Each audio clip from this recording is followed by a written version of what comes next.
Hi to all my friends from Live at Home SG. Today I'm going to share with you my own personal analysis on Upperhouse. Truth be told, actually when I was tasked to research Upperhouse, I am actually quite skeptical about this project because as mentioned in my previous video, I used to grow up in the River Valley area, and throughout my 14 years of experience, I noticed that Orchard transaction can be quite varied in terms of profitability. I'm also seeing very varied results.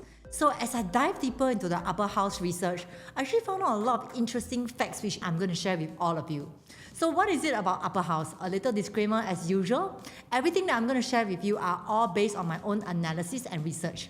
If there's anything that you're not sure or you feel that you need more clarification, feel free to reach out to me and it will be my pleasure to help you along the way. Upperhouse is actually a development right next to Orchard Boulevard MRT, and of course it's a building by itself with extreme elegance and it's really pretty because it's high-rise. Upperhouse is a development done by UOL as well as Singapore Land. It is a total of 301 units and is expected to TOP in the year 2032. It is actually a 99 leasehold property, which means that if you are someone who is looking for freehold in this area, Upperhouse may not actually be the project that is suitable for you. But if you're someone who is thinking maybe I want to buy Orchard area in this period because it seems like it's the hype of the town, then you may want to look into Upperhouse because in a moment I'm going to break down to you 1-bedder, 2-bedder, 3-bedder and so on, what is in for you as well as what are the bedroom types you should look out for if you have a certain budget in mind. Back to the unit mix, Upperhouse includes 1-bed plus study, 2-bed premium, premium plus study, 3-bedder and 4-bedder with private lift. The number of units that's available for each room type, you have 67 for 1-bedder plus study, 102 for 2-bedder, 67 for 2-bed plus study, 34 and 31 for 3-bed and 4-bedroom plus lift respectively. So where is it actually at? It's positioned at right next to Orchard Boulevard MRT, and this actually quite excites me a lot because personally I think it's hard to buy such a CCR location at a very attractive price, which you have to stay on to understand more about what is the price breakdown. Location-wise is self-explanatory, and also in terms of proximity to MRT, you realize that this is the closest plot you have right next to Orchard Boulevard MRT. And this is the site plan. It looks like that. There will be this stack which is the 2-bedder and the larger unit facing here, as well as the smaller units facing the back, which we know it as the Grange condo. As for the left and right, this is the main road. Here will be the Orchard Boulevard facing. There is a total of 2 stacks for 1-bedder plus study. There is a total of 3 stacks for 2-bedroom premium, 2 stacks for 2-bedroom premium plus study, 1 stack for 3-bedroom premium, and 1 stack for 4-bedroom suite. Next question we want to ask yourself is Upperhouse overpriced? Because if you are familiar with the property market now, there's actually 4 back-to-back launches. One being Opus. We have tons of viewers over there when it was launched on the 5th of July. And we are also seeing a lot of interested people of a certain profile visiting Opus. And that is a 999 leasehold property. The second one is Upperhouse. And upcoming, we actually have River Green, as well as Promenade Peak. Further down in October, there's going to be a launch called the Grand Zion, which also a lot of my clients who are waiting for this development because it's one of the next mega launch in River Valley with shopping mall right below and MRT just few steps away. Back to Upperhouse, is Upperhouse really overpriced? Since right now there's so many back-to-back developments and it sounds like all of them are going to be very attractive in the way they price. Let's break down the numbers to understand better. Now if you see Orchard Boulevard and River Valley is zoned into 2 areas. I have actually included this line here to give you a better perspective because later on in my analysis, I will be sharing with you what is it about the difference in Orchard Boulevard versus River Valley, even though they are just 2 MRT stops away if you go by here, or just probably 1 street away. So if it's just 1 street away, why is it that the price point can be so different? To understand further, there will be 2 comparisons. The first comparison, we are going to use freehold versus freehold in River Valley versus Orchard. The other one will be 99 years, which I'll touch on in a moment. For freehold in Avinia, which we know as the River Valley area, as well as Boulevard 88, which is very near to Upperhouse. At the points when both projects were launched, they were experiencing a price gap of 20.98%. With 20.98%, I would say it's about 21% price gap. What is it that is different in terms of the way they grow eventually? And the second comparison will be leasehold versus leasehold, with 19 Nassim, which is also in Orchard area, versus Revere, which is also launched at the similar time as 19 Nassim. When they were launched at the same time, they were actually experiencing also 20% gap. So how did they perform eventually? Let's take a look. To understand further about River Valley versus Orchard Boulevard, Avinia is a freehold property which is just TOP in 2025. For Boulevard 88, it is another freehold property which is TOP in 2023. And also, I'm going to include Park Nova into this comparison as it's also TOP in 2024. This will ensure that our comparison will be fair so as to give you a better gauge on how each can perform. If you take a look at Park Nova, it's just here, and also Boulevard 88 is just here, is along the stretch where Upperhouse will be at. For Park Nova, you may know that it's actually TOP in 2024. Let's take a look at how Park Nova's two-bedder has been transacted at. For Park Nova's two-bedder, you realize that the lowest transaction is 4,540 per square feet.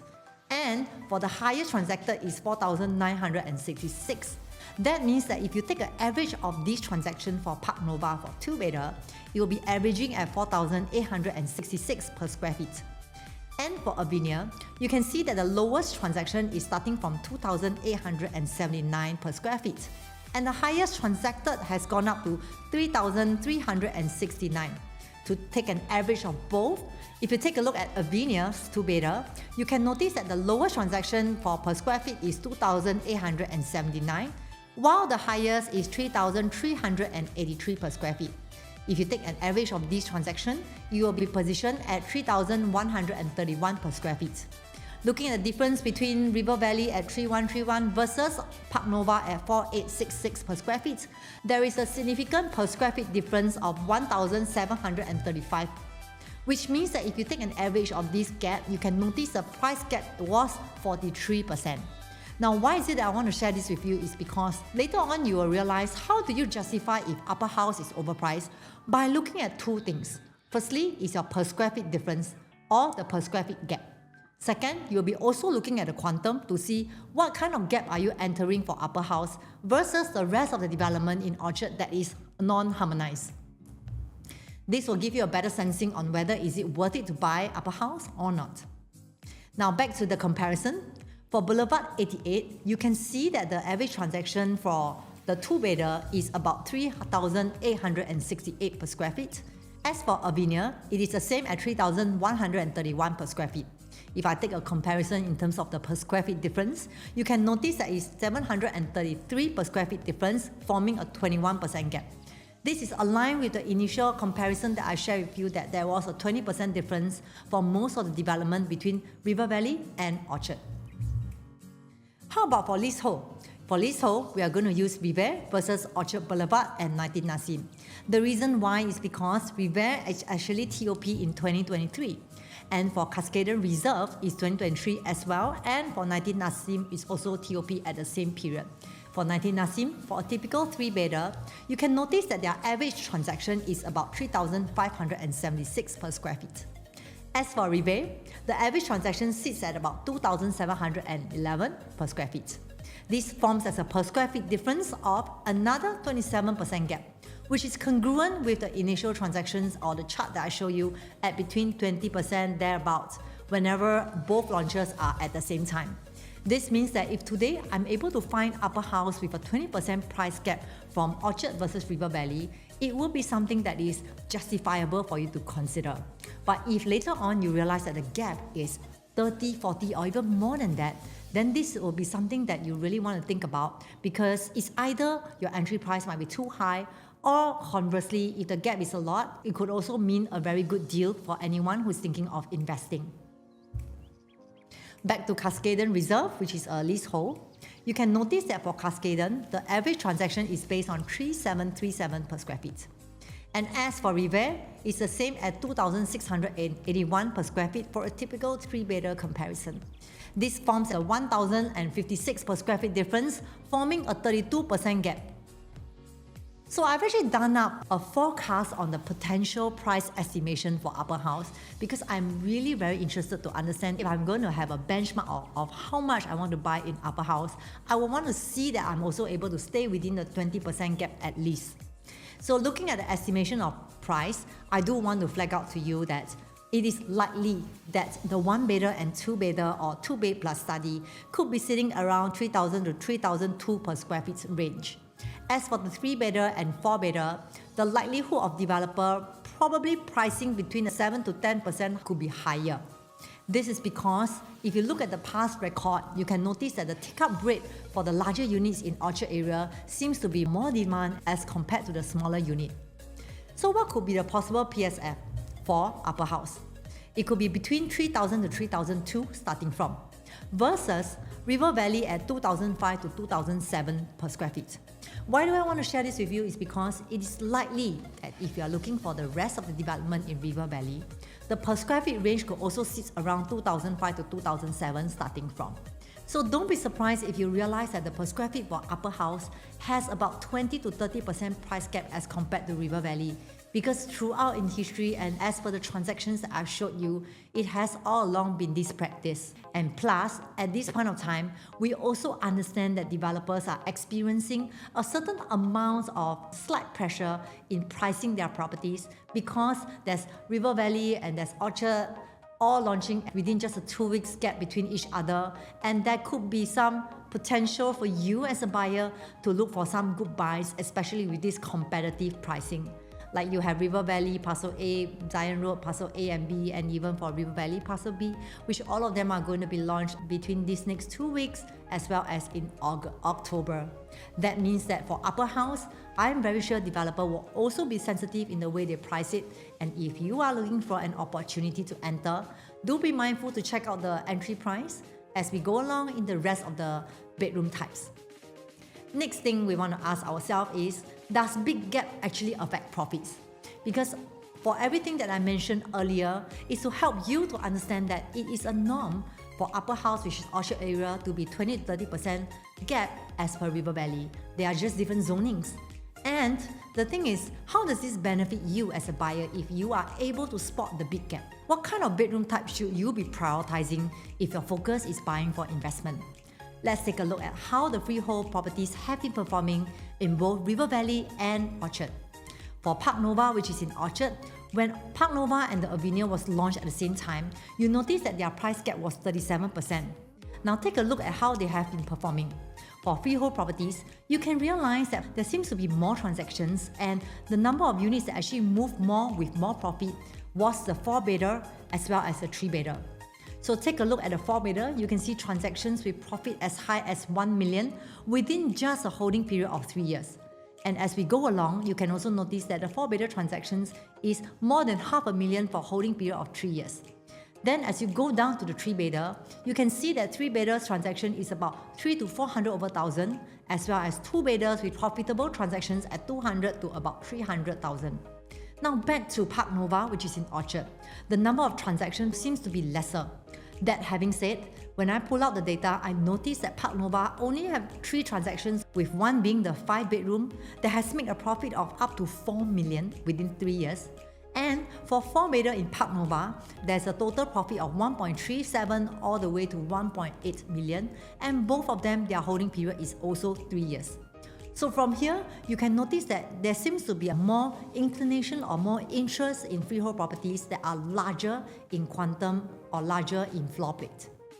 Let's take a look at the 2-bedder comparison for the list in River Valley versus Orchard. You can see that for Awell and 19 Nassim, when they were launched at almost about the same time, their price gap was about 488 per square feet difference, making up to about 18%. And as such, take a look at the transactions that has been happening for these past 3 to 4 years. You can notice for Awell, there seems to be more transactions over there, with gains that are mostly made in the 2-bedder area. So for 2-bedder, you can see that their gains are starting from 165,000 all the way to 271,000. And there is a 3-bedder transaction making about 436,000 with a holding period of 4 years. As for 19 Nassim, which is in Orchard, you can notice that throughout this period, there was only one transaction of a two-bedder, which amounted to 222,000 over a period of 11 months only. Now, this could be a urgent sale, I guess, because most people wouldn't want to hold for just 11 months. But back to this overall data, it shows that for leasehold property, the volume seems to be more leaning towards a smaller 3-bedder and 2-bedder units. That having said, if you are looking for investment and you prefer to have more demand, the likelihood of River Valley to bring you more opportunities seems to be higher, whereas for Orchard, there might be lesser demand for the 2-bedder or smaller units. That means that if you are buying Upperhouse, do be mindful that you may want to consider holding it for a longer period of time because the gains might be there, but the demand might take a longer time. So in summary, freehold in Orchard area, especially the larger units, seems to have more transactions as compared to the smaller units. Next, leasehold in Orchard, mainly in the mid to smaller units, might move better. Average acceptable PSF in Orchard Boulevard is between 3,004 to 3,008, and overall price gap between River Valley and Orchard Boulevard is usually set between 20 to 30%. So by knowing this, your expectation in terms of pricing for different areas will be more clearer now. Lastly, my advice is always consider balancing harmonization versus non-harmonization to have a better gauge. To better understand harmonization versus non-harmonization, I'll be showing you using the one-bedder analysis. If you're someone who is thinking of going into a one-bedder in Upperhouse as the first property, you want to ask yourself, with this new ruling of harmonization, does actually the PSF make sense? Let's take a look at 19 Nassim. 19 Nassim's one-bedder has already been transacting between 3,002 all the way to 3,716. And these are all recent transactions. You can see that these are the prices that people or buyers are able to accept. So let's take a look at Upperhouse at Orchard Boulevard.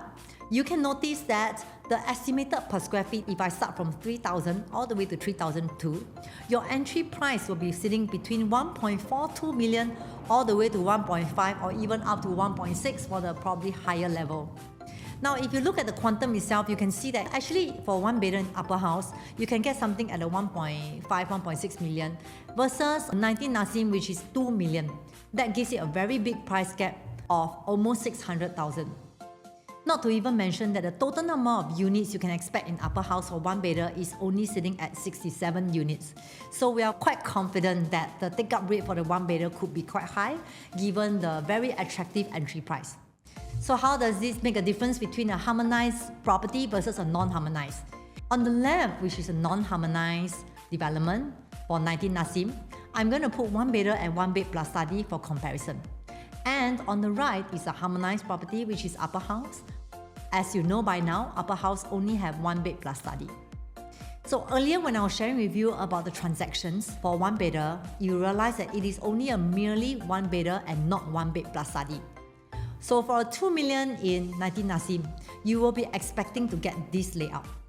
And this layout includes a master room, which comes with a sliding door like a studio concept. And then as you open up the sliding door, you enter the living and the dining area as well as the kitchen. And this is a non-harmonized 538 square feet property sitting at 3,700 per square feet with a quantum of 2 million. On the right will be 19 Nassim's one bed plus study. Their one bed plus study is 678 square feet with a per square feet transacted at 3,414. That makes up to 2.3 million. So earlier I mentioned to you that the quantum for one bedder plus study in Upperhouse is only between 1.4 to 1.6.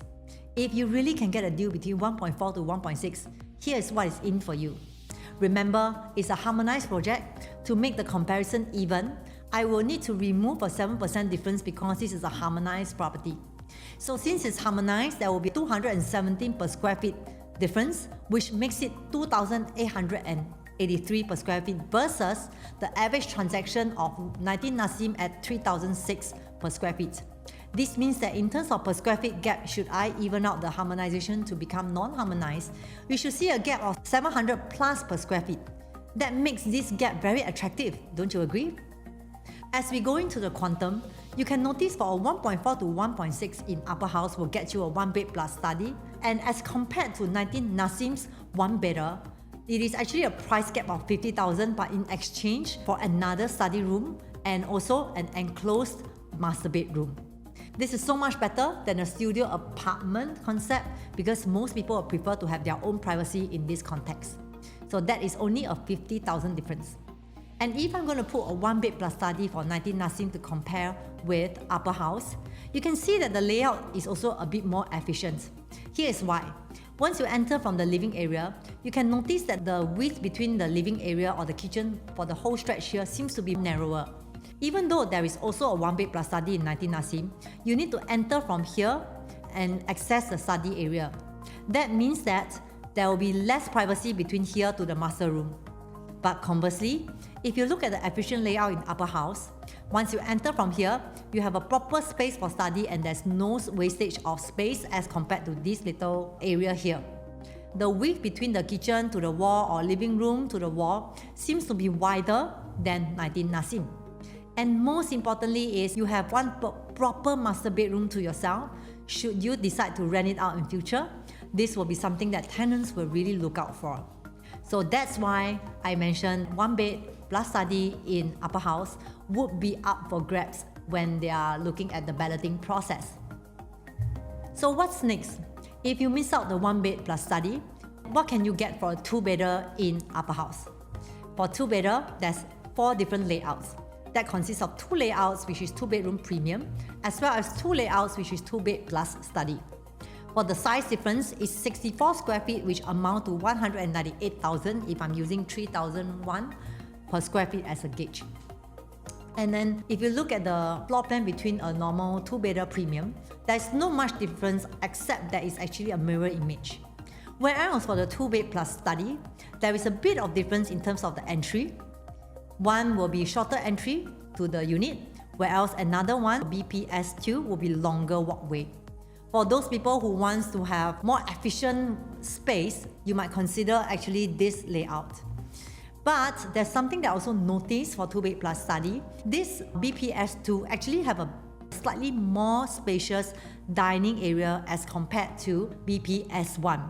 So if you are very particular about having a proper dining area, maybe BPS2 might be a better layout for those who are thinking of a longer term stay or maybe thinking of staying. And what I really like about this layout is that your study area comes with window. And the windows are actually full-fledged window. That having said, you won't be like one tiny window looking into the study room or no windows at all. I find this actually a very good plus point. And if you feel that your budget allows, do consider prioritizing 2-bed plus study as compared to 2-bedroom premium. So if you miss the 1-bedder and you have the budgets for a larger unit, size up to 2-bed plus study. Next in line will be 2-bedroom premium. Now let's take a comparison. Does a per square feet make sense for the 2-bedder in Upperhouse? I'm going to use comparison with 19 Nassim. And in 19 Nassim, you notice that 1-bedder in 19 Nassim has already transacted 3,000 to 3,400 per square feet. And then in 19 Nassim, it also shows that for the proper 2-bedder, they have transaction as low as 3,002 per square feet all the way to 3,006 per square feet. This means that in 19 Nassim, for a 2.1 to 2.3 million budget, you can only get 19 Nassim's 1-bedder. Whereas if you want to size up in 19 Nassim, you want to have a budget that goes all the way to 2.7 to 2.9, and these are already transacted prices. Let's take a look at Upperhouse. For Upperhouse, a 700 square feet, 2-bed, 2-bath, you can see that the per square feet, if I'm positioning it between 3,000 to 3,003, it will still be between 2.1 to 2.3 million. So if today I'm looking for a good buy, I will want to make sure that do I have room for future growth?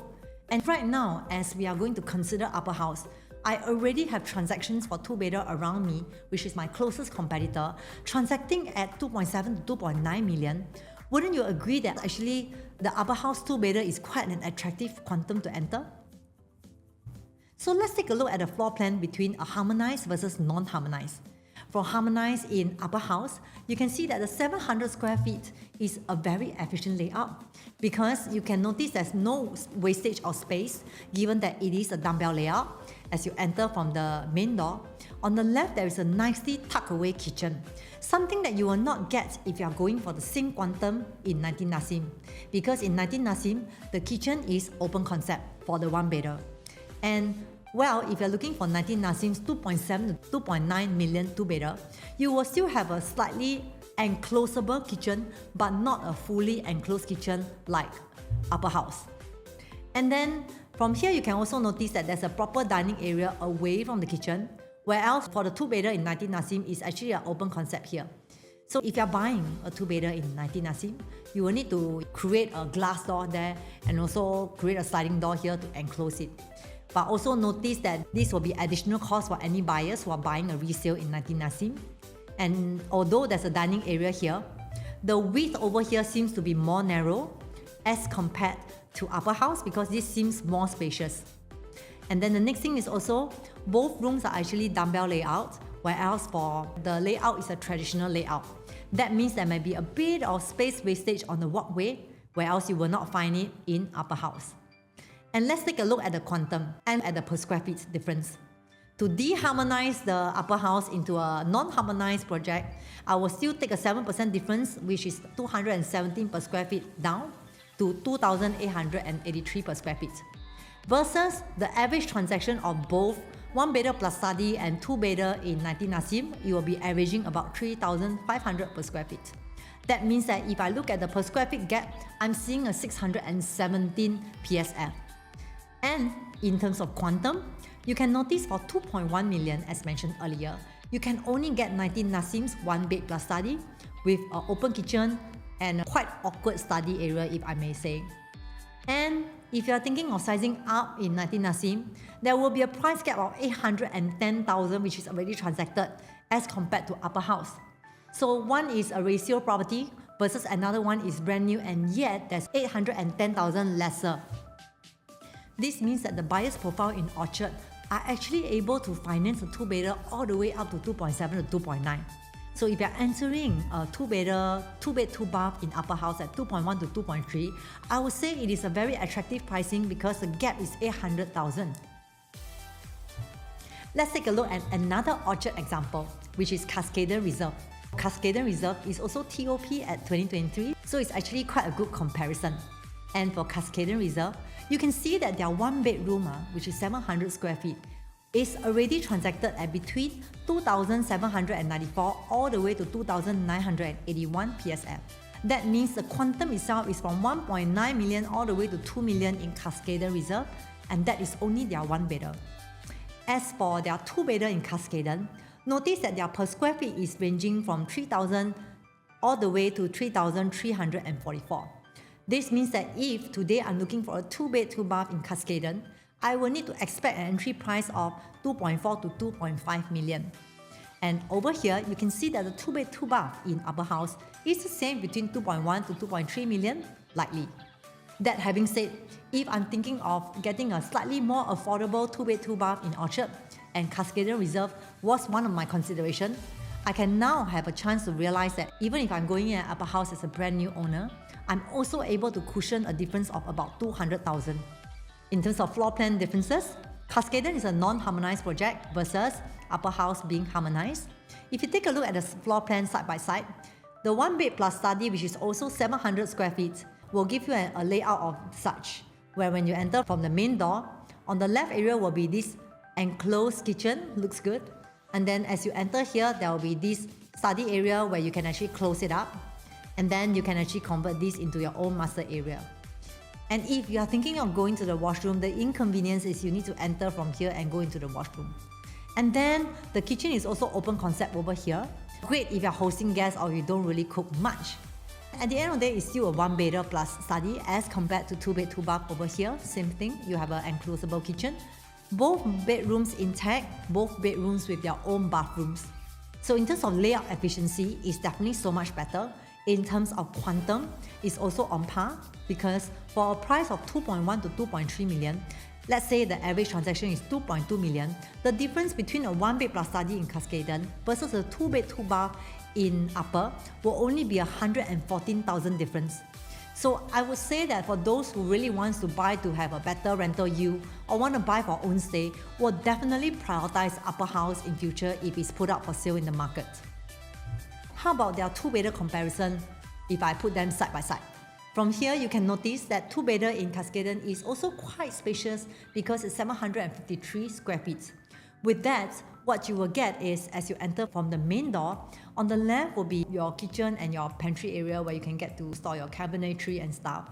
And then this will be your bathroom for this bedroom or for the common bath. And you have to walk until here to access to your master suite. But notice that the master suite has this sliding door to close it up. This means that for people who really want to have two bedroom, maybe at a time when Cuscaden Reserve was launched, there were not a lot of floor plan comparison. That's why they were able to transact at 2.7 to 2.9 million. And right now, as the opportunity arises for Upperhouse, you can see that everything is intact and each of them has their own space with no need for you to close off the sliding door. Having said that, the kitchen is also enclosed, which is far better than an open kitchen in Cuscaden. In terms of the quantum difference, if I'm going to deharmonize the Upperhouse, it will be a 7% difference, which is 217 per square feet offset from 3001, which makes it 283, and you will derive at a per square feet gap of 244. In terms of quantum, you can already see the difference of about 300,000 should there be an average transaction of Upperhouse at about 2.2 million. So with a difference of 2 to 300,000, you can actually get proper bedrooms, proper kitchen, and also proper bathrooms without having a need to close it up. And also a good sized living area and a very comfortable dining area. So 2-bed, 2-bath is an excellent choice for people who are thinking of buying for own stay or thinking of buying for investment. And so I have shared a lot about harmonization versus non-harmonized. Let's take a summary of everything that I just mentioned. For non-harmonized on the left, you can see that 19 Nassim, which is TOP in 2023, being a more premium development, is transacting at 3,006 to 3,004 per square feet from a 1-bedder plus study and to a 2-bedder. That makes it a price quantum for 2-bedder being 2.97 million. That is for a more premium development. And if I move downwards to a slightly not so premium development in Cuscaden Reserve, being TOP in 2018, which is also nearer to Upperhouse, their 1-bed plus study, which is 700 square feet, and their 2-bedder is already transacting at 2009 to 3003. These are all transactions on the record, and for a price quantum of a 2-bed, you can be expecting a 2.5 million entry price. As such, if you compare to a harmonization, their 2-bedder, although looks like smaller, but now that you know, is actually very efficient. And if I less off the 7% saleable area, the actual price for a non-harmonized property in Upperhouse should be at 2,976 per square feet.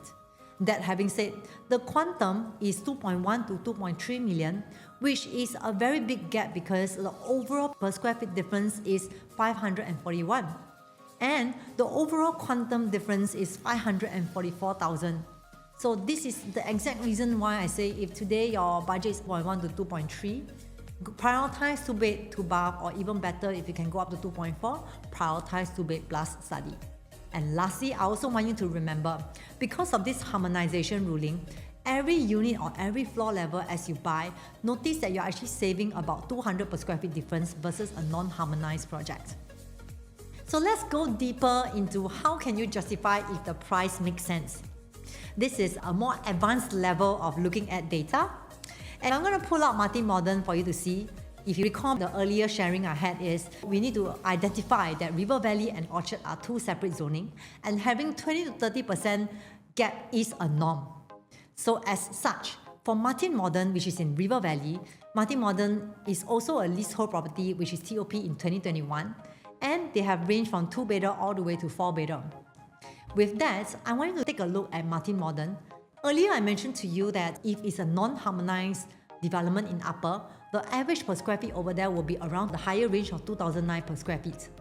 And then if you look at River Valley Multi-Modern, you can actually see that the transactions has actually transacted almost close to this price already, because for Multi-Modern's 2 transaction, you can notice for the 764 square feet ones are the 2-bed, 2-bath. And they have already transacted at 2007 range. That having said, their quantum is sitting at 2 million to 2.1 million, which is also similar to Upperhouse. That means that for Upperhouse to be really being able to get it at 2.1 to 2.3 million, you're also buying a similar price tag as River Valley, which is a total different zoning or different area altogether. And if terms of floor plan, you can see that for a non-harmonized project in Martin Modern, there are 764 square feet which is transacting at 2.12 million. It's a traditional layout with some wastage of space here. And most importantly, you can also see that the kitchen is open concept, and yet they are still able to transact at 2,007 per square feet, amounting to 2.12 million. So think about this, in future if you're going to put up Upperhouse for sale in the market at let's say 2.5 million versus Martin Modern, which is also around 2.3 million, as a seller, which one do you think will be more attractive in terms of the pricing? As per Martin Modern, which is a slightly less premium as compared to Upper, is already transacting at 2.12 million. In the future, when Upper has COP, it should be expecting to sell about 2.5 million at least.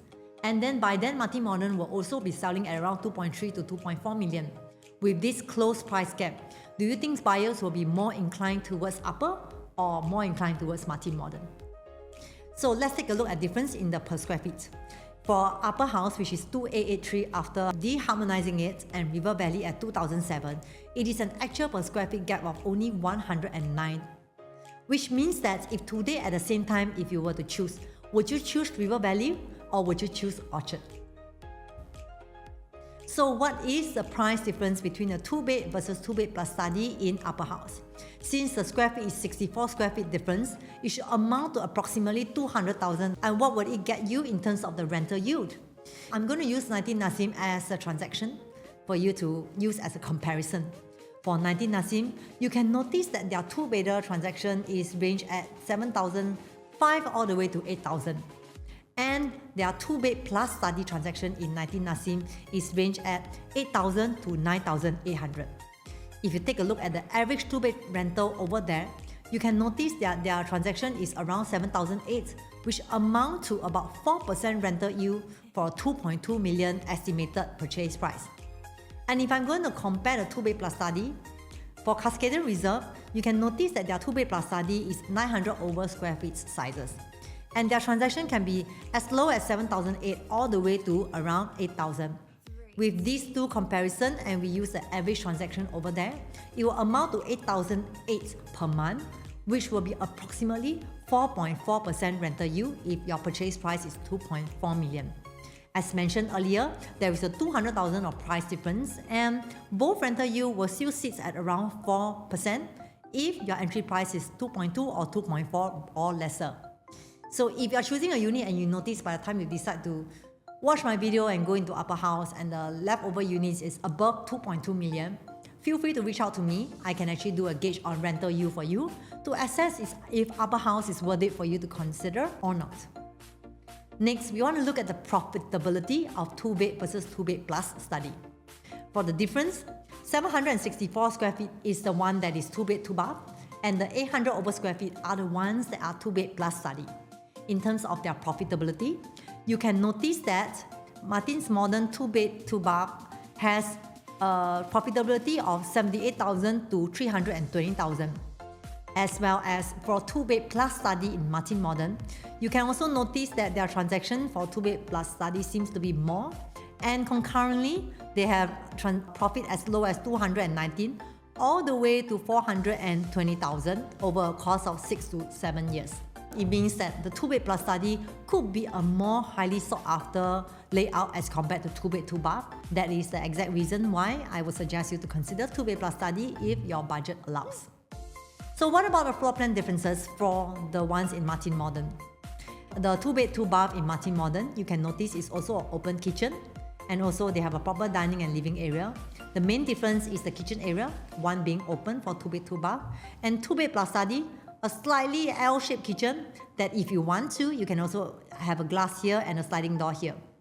And most importantly, there's actually a window over here at the kitchen, which you cannot find in the 2-bed 2-bath in Martin Modern. That probably explains why the transaction for this floor plan is more than this one. So in terms of the gain, it's about 100 to 150,000 higher. So if you would like to take a chance for 2-bed plus study for Upperhouse, feel free to do so. In summary, for 2-bed 2-bath in Upper, you may still get to enjoy 4 to 4.4% rental yield if your entry price is 2.2 to 2.4 or even lower respectively.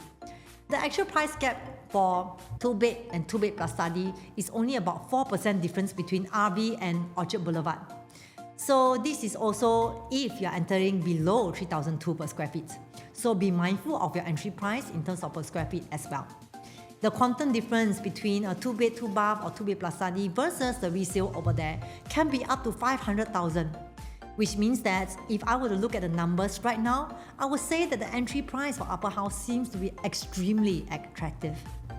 From now on, for the 3-bedder to the 4-bedder will be really targeted for own stay. Here's why. For 3-bedder, you actually have a square feet of 1012 for a harmonized project.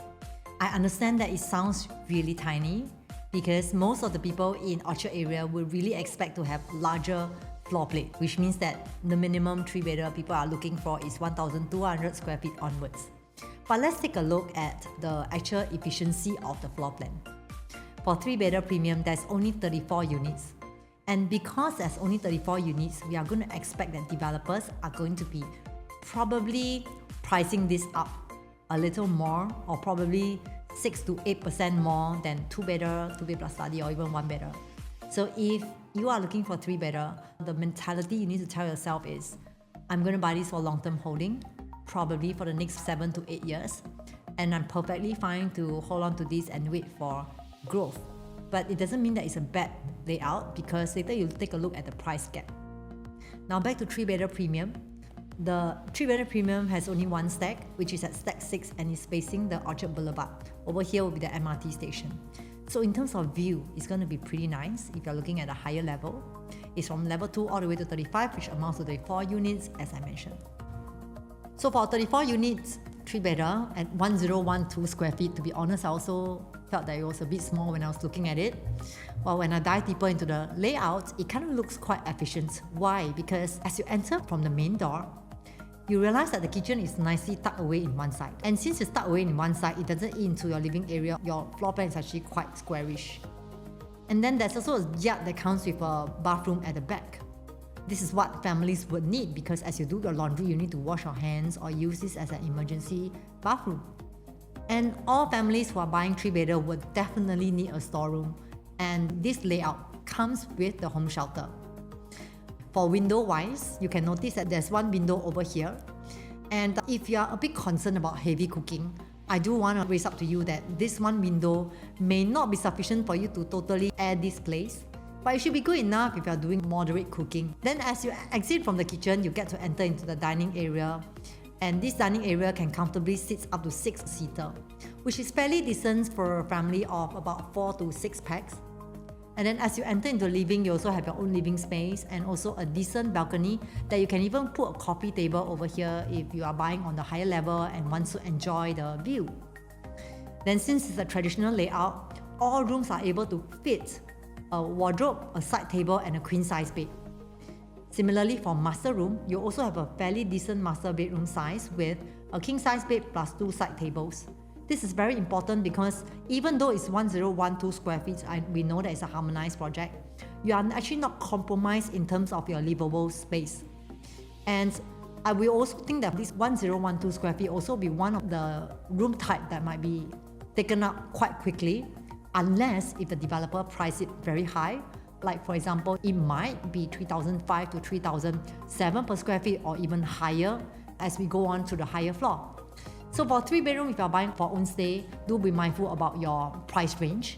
And also if you're not sure whether if I'm buying a 30th floor onwards and it's crossed 3,600 per square feet, you do not know if it's safe or worthwhile to enter or not, you can always give me a call and I'll help you to assess.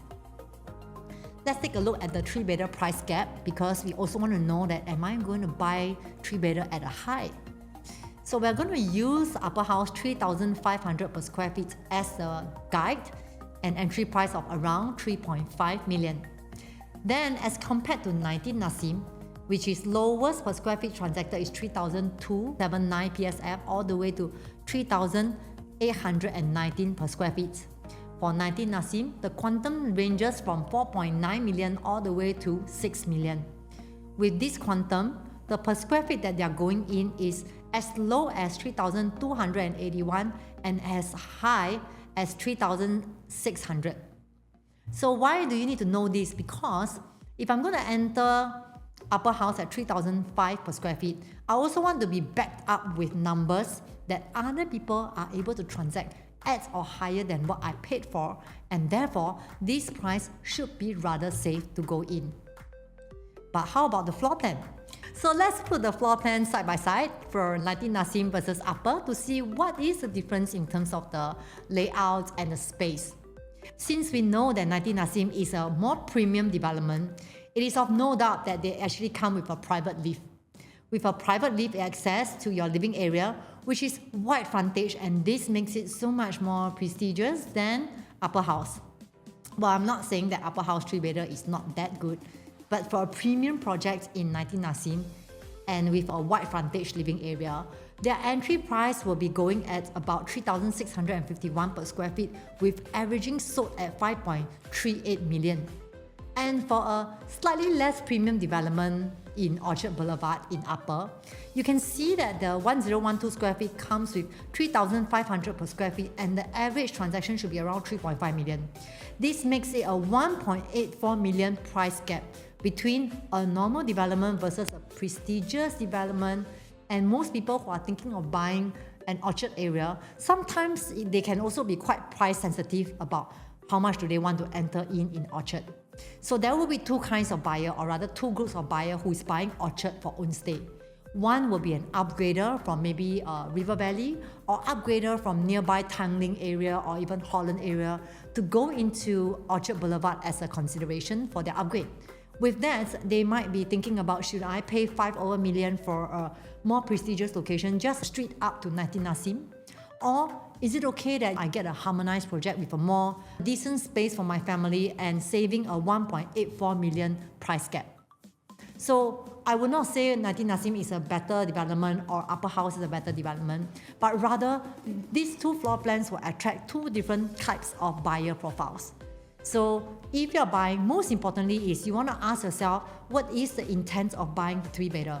If you're buying for own stay, ask yourself, by saving the 1.84 million or having a chance to go in at a 1.84 million price gap, are you okay to live with this floor plan or this size for your family? Would you want to enjoy having the convenience for your family because it's at Orchard Boulevard and your entry is 3.54? Is it something that is affordable for you? So as discussed, the majority buyer who is buying 3-bedder, your focus should be actually on your own stay element. But even though you are buying for own stay, we also want to know whether will there be a lot of competitors. Should in the future I want to upgrade from a 3-bedder to 4-bedder, will I see a lot of people selling in the market? So when I actually do some research for the available supply in this area, the filter process was based on Thomson East Coast Line in Napier and Orchard Boulevard, and also I want to extend down to Great Wall because I know that there's going to be developments there and they might be my competitors. By looking at this, there's only a total of 11 resale projects that will be my competitors, and their TOP date is also around 2023 onwards. So I have already eliminated the older projects because this will give you a very clear gauge that if any point in time, if you decide to sell off Upperhouse, there will be 11 projects of 3-bedder in the market with you, and would it be okay for you? And most of them are actually positioned in River Valley, which means you only have Cuscaden Reserve, 19 Nassim, and as well as Park Nova, Clean Kent Hill, and Boulevard. That having said, there's only 5 competitors out of the 11. So buyers who are looking for Orchard, you will only have 5 developments fighting for buyers with you. But if the buyers are looking for Great Wall all the way to Orchard, there will be a total of 11 projects. So I will not know whether there will be a lot of 3-bedders for sale when you're putting your unit up in the market. But if you are ever thinking of selling, this shouldn't come as a surprise to you. And if I look at the take-up rate, you can notice that I'm only seeing a well-heeled transaction, which is already 436,000 gain over a holding period of 4 years. As for the rest of development, they are pretty much new and they have not really had much transaction. That's why it's not reflected here. So food for thought is, most people who are buying for 3-bedder are really looking in for the long-term stay. So are you also one of them? In summary, 3-bedder volume is lesser due to higher demand, and Upper being harmonized has a huge gap of 1.84 million from its neighboring development. This means that it's actually a good entry if you are still able to buy within 3.5 to 3.6. Next, there might be a slight disadvantage in terms of floor plate, which might affect your resale buyers because they will look at 1012 square feet and consider if it's a bit too small even before coming to view. But as there will be 11 other developments which were TOP before you, and their sizes are also relatively on the smaller side, then this should not be your biggest setback because they will actually pave the way for the volume and the transactions before you actually put up your unit for sale in 4 years' time. So let's head on to 4-bedroom analysis. For 4-bedroom, it is also mainly targeting for own stay and in fact a possibly longer holding period. For 4-bedroom, there's 28 units of stack 1 and also 30 units of stack 1. What's the difference? The difference is in terms of their floor level. For the DP1, which will be from 6th floor all the way to 34th floor, they are only available at even stories. And for DP2, they are available at odd stories, which is level 5 to level 35. So it's alternating. Each of these is 15 units and 16 units respectively. In terms of supply in your neighborhood, you can notice supply of 4-bedder in Orchard will be quite less. And if I further streamline to TOP 2023 onwards, you only have a total of 7 competitors. The 7 competitors consist of River Valley area, and only 3 of them are in Orchard, which is Boulevard 88, Park Nova, and Clean Kent Hill. Clean Kent Hill is actually on the other side, so the closer match will be Boulevard 88 and Park Nova. With that, there will be certainly much lesser supply of 4-bedder in the market. And now as we speak, we are also able to pull out the amount of 4-bedders for sale in Park Nova, which is about 28 resale listings. And their range is very wide because it can be lowest from 12 million all the way to 25 million. Then for Boulevard 88, there's a total of 14 listings, namely from 13 million all the way to 14 million. That means that if you look at the profitable transactions for Park Nova, there's only 2 4-bedroom transactions over this course of 3 years, and their gains can range from 1.37 to 1.82, which, as mentioned in my earlier sharing, this is a very profitable amount that a lot of us will also want to experience. And then for Boulevard 88, there is no transactions in Boulevard 88, which means that probably there's units for sale in the market, but the take-up rate for 4-bedder in terms of these quantum might not be so readily available. Therefore, you might need a longer time to look for a buyer if you're expecting a double-digit million property for sale. So what is the entry price comparison? For Park Nova, you can see that the entry price ranges from 5,005 per square feet to 5,007 per square feet, and these are already transacted and they are under new sale. So if I look at this, the average transaction will be around 5,615, averaging quantum sold will be 16 million. And for Boulevard 88, looking at the new sale and sub-sale transaction, they have already transacted as low as 3,683 all the way to 5,002. The average transaction is 4,092 per square feet with an average sold of 11 million. So this is the entry price in Orchard.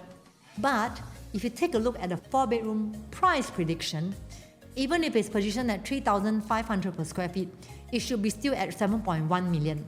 And of course, as you go along in different floor level, you can expect yourself to be going in up to 3,007 per square feet. I wouldn't say that it's not a possibility. And even at 3,008 per square feet, you are still buying at the 7 million range. So for Upperhouse, the 4-bedder is 2,056 square feet with 3,005 per square feet as an average transaction per square feet, which will be 7.1 million for a 99 years property. For Park Nova and 88 Boulevard, their size is also probably about 7 to 900 square feet bigger, and their per square feet is also 4,000 all the way to 5,006. Both of their quantum is between 11 million to 16 million for free. So the gap itself, you can see that if it's a non-harmonized project, the per square feet should be ranging at 3,002 per square feet, and the actual per square feet gap should be at 1,598, which is almost 1,006 per square feet if Upperhouse is not a harmonized project. And what is the actual quantum difference? The average freehold 4-bedder in Orchard is about 13.5 million. And the average 99 years leasehold 4-bedder in Orchard is, let's say, 7.1 million. Your quantum difference is 6.4 million gap. So if you are thinking, if I want to buy upper house for 4-bedder and hold it for maybe 7 to 10 years, I would say this is a very attractive price to go into because of this huge price gap. But if you're thinking, I do not want to sell upper house, I want to hold it for legacy to come, then this might be something you want to think about, because after all, it's still a leasehold. And the lifespan for a leasehold still varies, and especially you are surrounded with mostly freehold projects, I wouldn't suggest holding it for a longer period of time, 10 to 12 years probably maximum. While in terms of floor plan, for Park Nova, you can notice that there's actually some more creative floor plan design for this. Whereas for Boulevard 88, it's more even and it's more squarish, I may say. And importantly, is their living hall actually is longish with a very wide and comfortable balcony space. Then for upper, you can notice that it also comes with a private lift with entrance to your living area. I would say that the living area for Boulevard 88 will be more extensive and more comfortable with a wider landscaping, but nonetheless, for a 6.4 million gap price difference, I think this is still a decent layout for hosting your guests, having people at the dining area and having a wet and dry kitchen so that you can actually host your guests comfortably and still have access to your living area outside with a full height window and also window at the side, plus entrance to the balcony. So with this space, it's also quite luxurious and quite decent enough for a 4-bedder. If you are someone who likes to have hosting or have a bigger family, I think the floor plan is perfect as well. So in summary, for 4-bedder supply in the Orchard, it's actually very limited due to own stay component. And it's actually great when you are putting up your unit for sale because you actually have lesser competitor. The second thing is also you want to be mindful that your per square feet gap for neighboring development is sitting at about almost 1,600. This means that your gap is above 30%. And that is the reason why, if you are thinking of going in as a first owner and holding it for 7 to 10 years, is actually good. And quantum gap for 99 years versus freehold is 6.4 million. This will be something that you cannot really find in majority of the area, because right now, this will be something that makes a lot of sense because you are after all buying a 99 years, and I would say this big gap is quite attractive. Lastly, if you are considering buying a 4-bedder, think about how long you want to hold this property and think about your intent of buying. Are you buying for your kids' convenience, for your own convenience?